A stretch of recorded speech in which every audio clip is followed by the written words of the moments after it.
of dynamics. Who was Isaac Newton and what did he do? I'm Afshan and I'm going to explain Newton's laws of motion and basic concepts of dynamics. Stay tuned. Okay guys, let's get started about Newton's laws of motion. First law states that every object will remain at rest or in uniform motion or in a straight line unless it's compelled to change by any action of an external force. Okay, this sentence seems to be exhausting. The gist of the sentence is, no force, no movement. But if there is any force, our object will continue to move consistently. Okay, let's come with an example. On this tray of ice, the friction force is reduced considerably. So you see when I place this cap bottle on top, it doesn't move.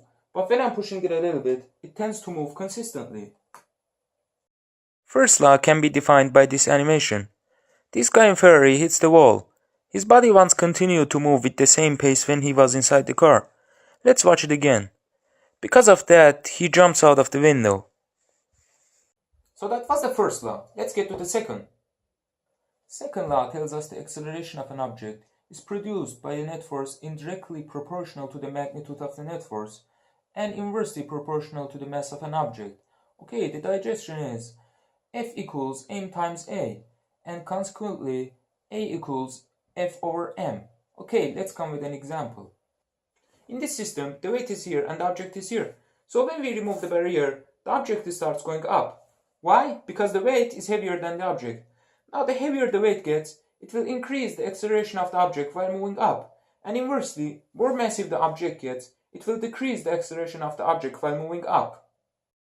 This animation is an example of the second law. When we remove the barrier, the toy car starts moving right.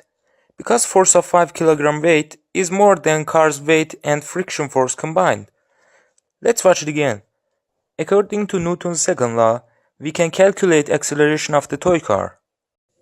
So that was the second law. Let's get to the third.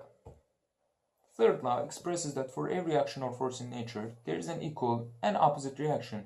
In other words, if object A exerts a force on object B, the object B also exerts equal force on object A.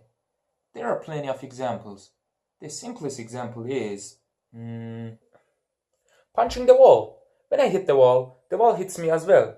So more strongly I hit the wall, more strongly I get hit by the wall. This squid's action demonstrates Newton's third law. The squid tries to go up by pushing the water down.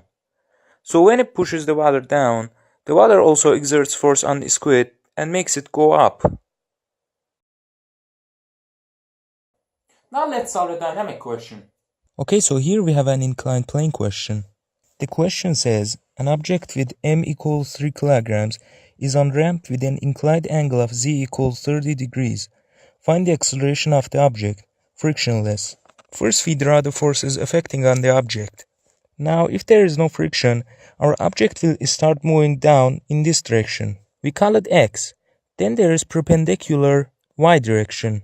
Now let's break all of the forces on x and y directions. Normal force is already on y direction, so let's get to gravitational force. It's both on the x and the y. Now if that is z and this is a right angle, then this is 90 minus z. And also if this is a right angle, so this backs to z, which is 30 degrees. Now since this mg is hypotenuse, then this in adjacent side is gonna be mg cosinus z.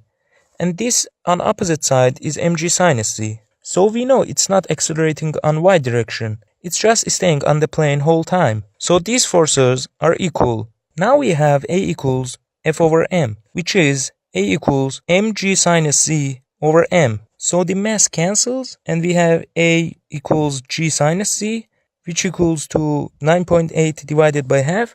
And the answer is 4.9 meters per square seconds. And this was all for Newton's laws of motion and basic concepts of dynamics.